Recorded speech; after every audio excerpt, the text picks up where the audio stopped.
Hello guys, good morning. म चाहिँ भर्खर उठेको, अब चाहिँ नुहाउनुको लागि रेडी भइरहेको छु।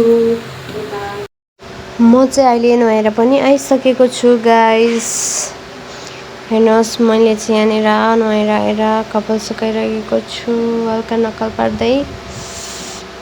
मलाई लामो कपाल चाहिँ एकदमै धेरै मनपर्छ नि त, त्यही भएर चाहिँ यताउता हल्लाइराखेको थिएँ।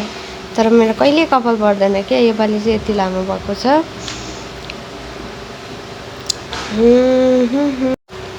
म चाहिँ साथीहरू वाह मेरो कपाल यति लामो भएछ भन्दै कुच्चो हल्लाउँदै घर बढाल्नुतिर लागेँ त गाइस। तपाईँहरू हेर्नु सक्नुहुन्छ, म चाहिँ घर सफा गर्दैछु। म चाहिँ भन्दै गीत गाउँदै घर सफा गरिराखेको थिएँ। अन्त घर सफा गरिसकेर चाहिँ म चाहिँ यहाँनिर हतार लुगा पनि पट्याउन थालिहालेँ। मैले हिजो लुगा धुएको चाहिँ सुकेछ नि त, त्यो चाहिँ। अन्त टाच गर्दै आएँ। फेरि मलाई चिया खान मन पर्यो अनि चिया पकाउनुतिर लागेँ। हेर्नु सक्नुहुन्छ गाइस, म चाहिँ नुनको चिया बनाइरहेको छु। तपाईँहरूको कसलाई मनपर्छ नुनको चिया कमेन्ट गर्नुहोला।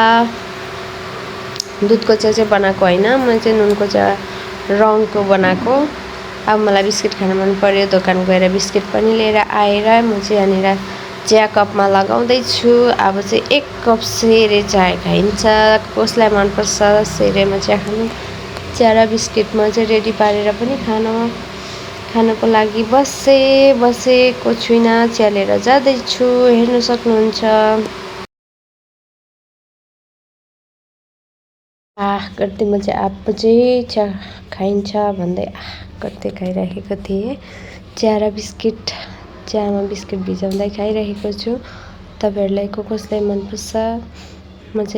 मलाई चाहिँ मनपर्छ अलिअलि भनौँ न, नुनको चिया चाहिँ धेरै मनपर्छ अन्त खाइरहेको छु। तपाईँहरू कतिजना साथीहरूले चाहिँ फेरि सोचिरहनु भएको होला कस्तो होइन नुनको चियासँग चाहिँ बिस्किट खाएको भनेर। मलाई चाहिँ नुनको चिया मनपर्छ नि त, त्यही भएर चाहिँ मैले नुनको चिया बनाएँ। अहिलेसम्म हेरेर साथ दिनुभएकोमा त्यसको लागि धेरै धेरै धन्यवाद। युट्युबमा हुनुहुन्छ भने सब्सक्राइब गरिदिनुहोस्, लाइक गरिदिनु, कमेन्ट गरिदिनुहोस्। फेसबुकमा नयाँ हुनुहुन्छ भने फलो गरिदिनुहोस्। Okay, by by guys.